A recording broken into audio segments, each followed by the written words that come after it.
Bismillahirrahmanirrahim. Assalamualaikum warahmatullahi wabarakatuh. Hai adik-adik sekalian, jadi pada kesempatan kali ini kita akan masuk ke materi sistem komputer yang pertama, yaitu mengenai sistem bilangan. Nah, selain pembahasan mengenai sistem bilangan, kita akan membahas juga mengenai format-format sistem bilangan, konversi sistem bilangan, dan juga masuk ke bilangan oktal, heksadesimal, dan biner.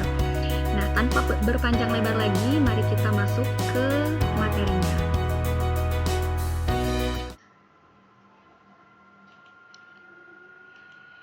Nah, sebelum kita membahas lebih lanjut mengenai apa itu sistem bilangan, maka terlebih dahulu kita membahas mengenai sistem komputer itu sendiri. Jadi sistem komputer adalah jaringan elektronik yang terdiri dari hardware, software, brainware yang melakukan tugas-tugas tertentu. Di antara tugas-tugas dari hardware, software, dan brainware itu sendiri, mereka saling terkait satu sama lain untuk menciptakan sebuah sistem pada komputer. Nah, kemudian apabila dirincikan tugas-tugasnya, di antaranya adalah menerima input yang diberikan oleh brainware atau manusia, akan diterima oleh komputer atau hardware. Kemudian komputer akan melakukan proses atau mengerjakan segala instruksi yang diberikan oleh manusia. Selanjutnya, komputer akan menyimpan perintah-perintah yang telah diberikan oleh manusia tadi setelah pemrosesannya, dan terakhir dia akan menampilkan outputnya berupa informasi pada perangkat pengeluaran atau output device. Nah, kita masuk ke unsur-unsur dari sistem komputer. Nah, ini adalah penyusun sistem komputer seperti yang saya sebutkan tadi. Yang pertama adalah hardware, ya, kemudian software, dan brainware. Kalau hardware sendiri, ini adalah perangkat keras komputer, seperti misalnya mouse, keyboard, monitor, speaker, dan lain-lain. Pokoknya hardware itu adalah sesuatu yang bisa disentuh. Kemudian software sendiri itu adalah perangkat lunaknya. Nah, ini tidak bisa disentuh karena letaknya berada di dalam komputer. Seperti sistem operasi, kemudian perangkat-perangkat lunak berupa aplikasi-aplikasi yang biasanya kita gunakan seperti Microsoft Word, Excel, PowerPoint, CorelDRAW, semuanya itu adalah perangkat lunak. Dan yang ketiga adalah brainware atau manusia. Nah, ketiga unsur ini itu saling berkaitan satu sama lain. Jadi tidak boleh ada salah satu yang tidak lengkap. Ketika misalnya hardware tidak ada, maka software dan brainware itu tidak bisa bekerja karena hardware ini adalah tempat di mana kita menyimpan software itu sendiri. Nah, ketika pun misalnya ada hardware, ada software, tapi brainware atau manusia atau usernya tidak ada, maka tentu saja tidak akan ada proses yang akan terjadi karena manusia sebagai pengguna atau yang menjalankan proses yang nantinya akan terjadi pada sistem komputer. Nah, ini adalah kondisi yang dipahami oleh komputer. Jadi hanya ada dua kondisi yang dipahami oleh komputer, yaitu on dan off. Kalau on itu berarti menyala atau bertegangan atau bernilai true atau bernilai 1.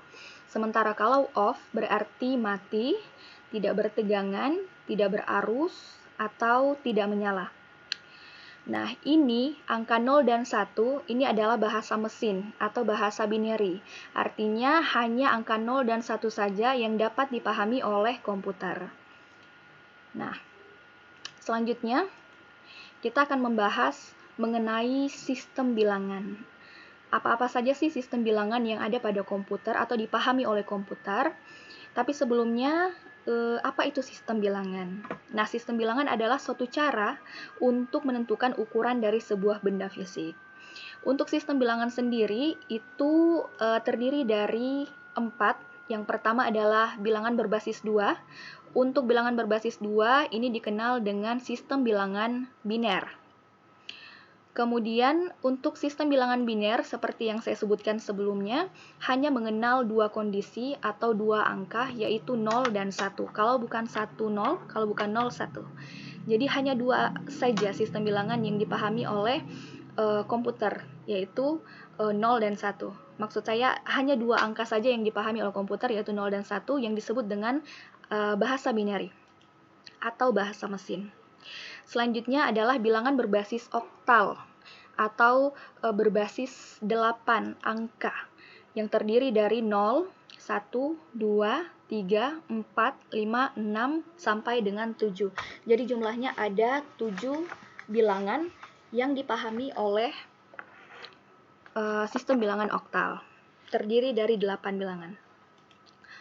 Selanjutnya adalah sistem bilangan desimal. Nah, ini adalah sistem bilangan yang manusia juga memahaminya, seperti angka 0, 1, 2, 3, 4, 5, 6, 7, 8, sampai dengan 9. Jadi jumlahnya ada 10, dari 0 sampai 9.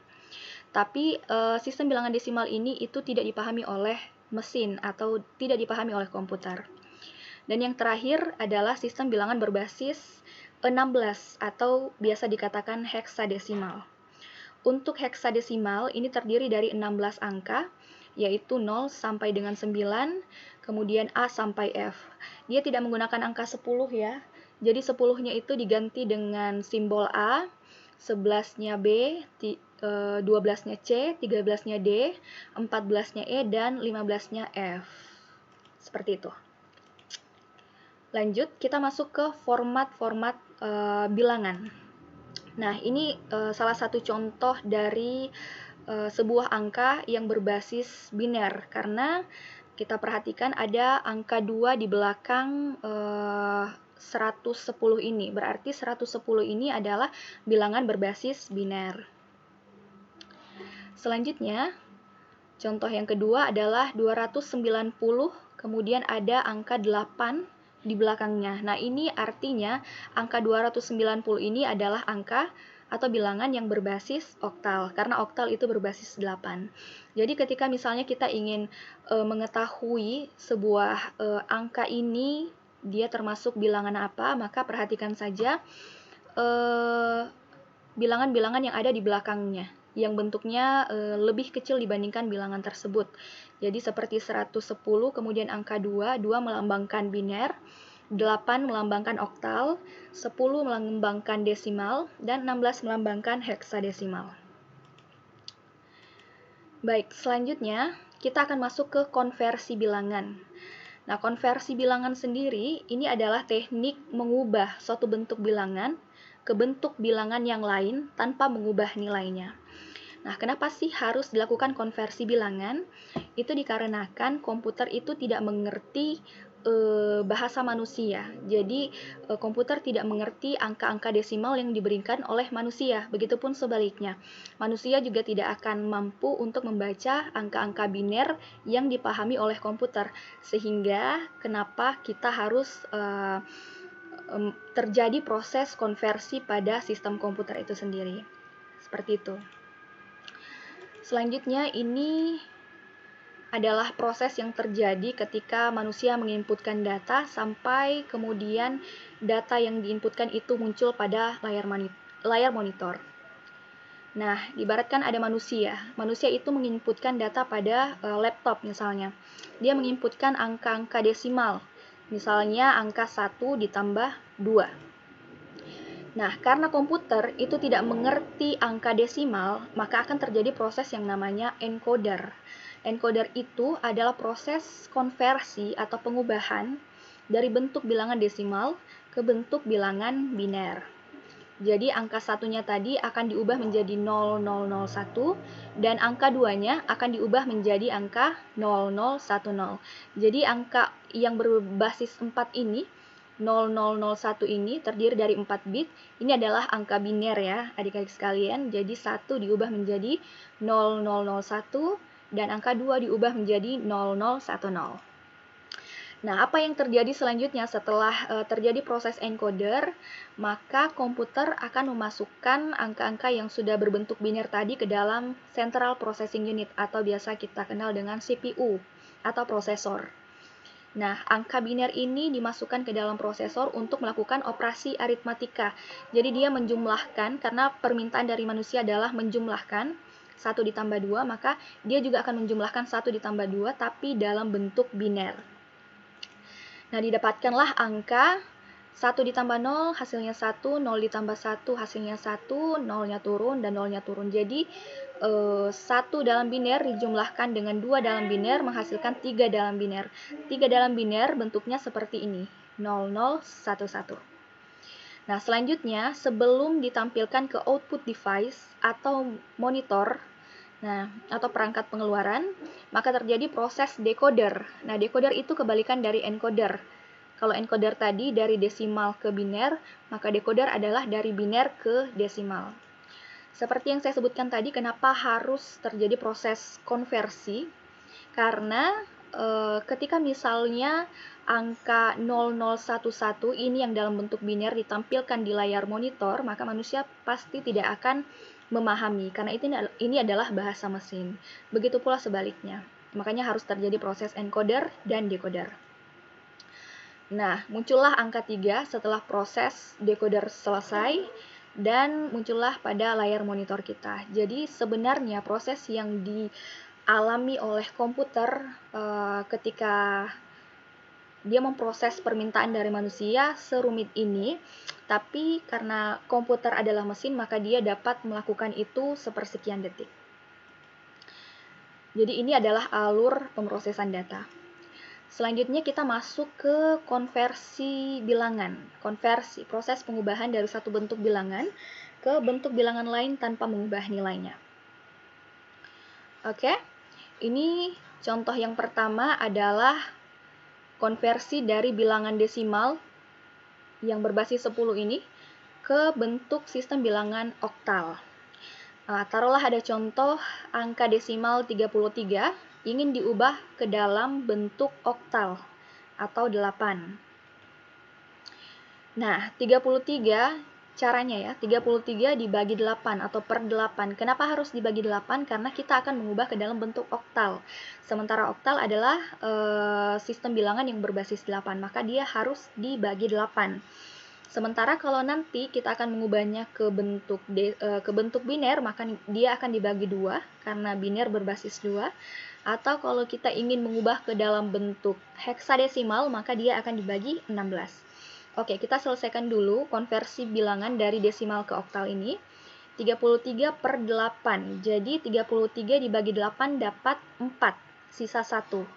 Jadi berapa kali 8 yang menghasilkan 33 atau di bawah 33. Tidak boleh lebih dari 33.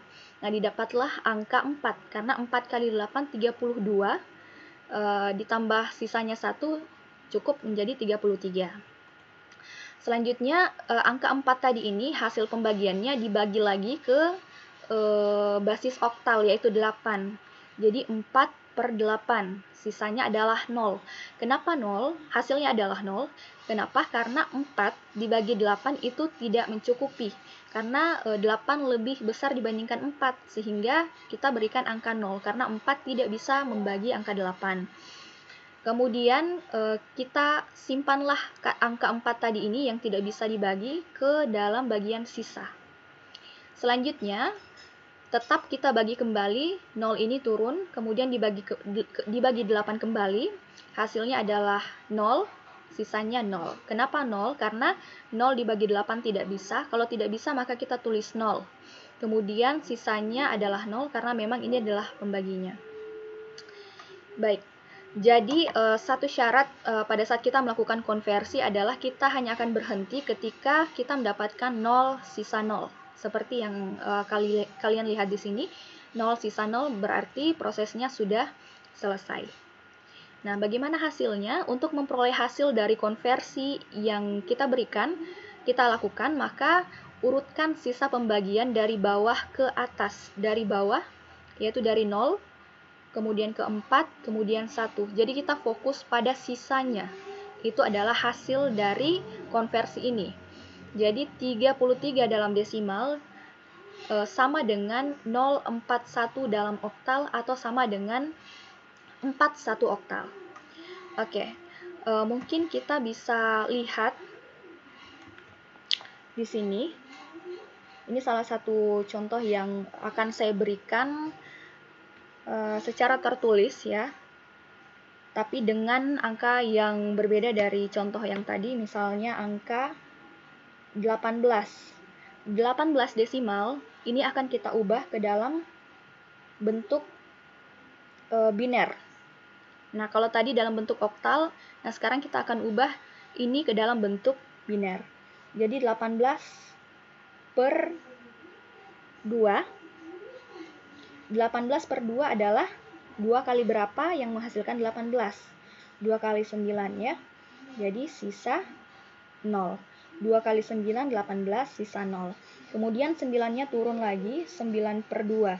9 dibagi 2 sama dengan 4. Sisa 1. Karena 2 kali 4, 8, tambah 1, 9. Selanjutnya, 4 ini turun kembali. Kemudian kita bagi dengan angka 2. Karena kita memang ingin mengubahnya ke dalam bentuk biner. Nah, 4 per 2 sama dengan 2, sisa 0. Kenapa sisa 0? Karena 2 kali 2 genap 4. 2 kali 2 genap 4. Jadi tidak ada sisanya. Kalau tidak ada sisanya, maka kita tulis 0. Kemudian selanjutnya 2-nya turun kembali dan dibagi lagi dengan angka 2. 2 bagi 2, 1. Sisa 0, kemudian karena ini belum 0 sisa 0, maka kita turunkan kembali. 1 per 2 sama dengan 0, karena 1 dibagi 2 tidak bisa. Kemudian sisanya adalah 1. 1 diambil dari angka 1 yang tidak bisa dibagi tadi. Kemudian terakhir 0 per 2. 0 per 2 karena tidak bisa, maka kita tulis 0. Kemudian sisanya adalah 0 dari sini. Nah, bagaimana cara melihat hasilnya? Kita urutkan dari 0, 1, 0, 0, 1, 0. Diurutkan dari bawah. Perhatikan sisanya ini. Hasilnya adalah 0, 1, 0, 0, 1, 0. Dalam biner. Jadi inilah angka biner dari angka 18 desimal. Jadi seperti itu ya. Selanjutnya kita ke contoh berikutnya.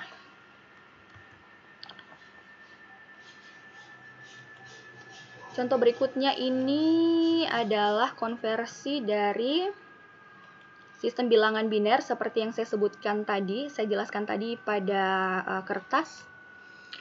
Ada sistem bilangan desimal yaitu 14 ingin diubah ke dalam bentuk biner. Seperti yang saya sebutkan tadi contohnya.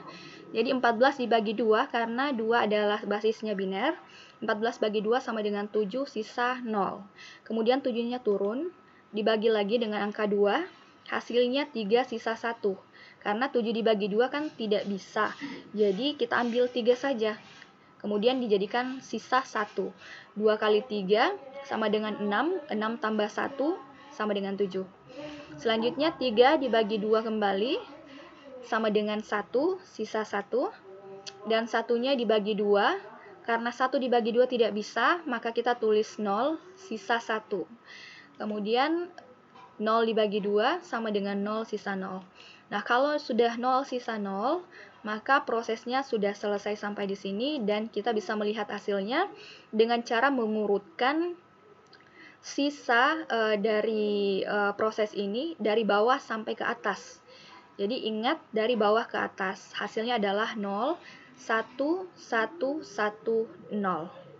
Itu adalah angka biner dari angka desimal 14. Selanjutnya contoh konversi bilangan untuk sistem bilangan heksadesimal. Nah, heksadesimal di sini adalah berbasis 16. Kalian harus ingat biner itu berbasis 2, oktal berbasis 8, heksadesimal berbasis 16, dan desimal berbasis 10. Nah, katakanlah ada contoh 162 dalam bentuk desimal. Ini akan kita ubah dalam bentuk heksadesimal. Caranya seperti yang telah kita lakukan tadi ya. 162 ini dibagi 16 karena kita akan mengubah ke dalam bentuk heksadesimal. 162 dibagi 16 kita dapat 10, sisa 2. Karena 10 kali 16 kan 160. Ditambah 2 sudah dapat 162. Selanjutnya, hasil pembagiannya tadi 10 turun ke sini, kemudian 10 dibagi 16 sama dengan 0, karena 10 dibagi 16 tidak bisa. Kemudian kita jadikan 10 itu sebagai sisa. Nah, kalau dalam sistem heksadesimal pada proses format pembilangan tadi, itu tidak ada atau tidak mengenal angka 10. Jadi heksadesimal itu mengubah angka 10 itu menjadi huruf A atau simbol A. Kemudian lanjut 0 dibagi dengan 16 sama dengan 0 sisa 0. Seperti yang saya sebutkan tadi, kita akan mengakhiri prosesnya ketika kita telah mendapatkan angka 0 sisa 0. Seperti itu, jadi hasilnya adalah 0A2 atau A2. A-nya ini adalah 10 ya. Jadi misalnya ketika kita mendapatkan sini angka 11, maka kita ubah angka 11 itu menjadi B, dan seterusnya sampai F adalah angka 15. Baik, mungkin cukup sekian yang dapat saya sampaikan pada pertemuan kita yang sangat singkat ini. Selanjutnya silahkan kerjakan tugas yang telah saya berikan pada Google Classroom, dan harus dikumpul minggu ini, jadi saya tidak mematok kalian harus menyelesaikannya hari ini, tapi saya memberikan waktu 1 minggu ini untuk menyelesaikan tugas untuk sistem komputer. Caranya kalian kerjakan soalnya, kemudian difoto dan diupload kembali pada Google Classroom kalian. Baik, terima kasih atas perhatiannya. Don't forget to like, comment, and also subscribe this channel. I'll see you in the next video. Bye. Assalamualaikum warahmatullahi wabarakatuh.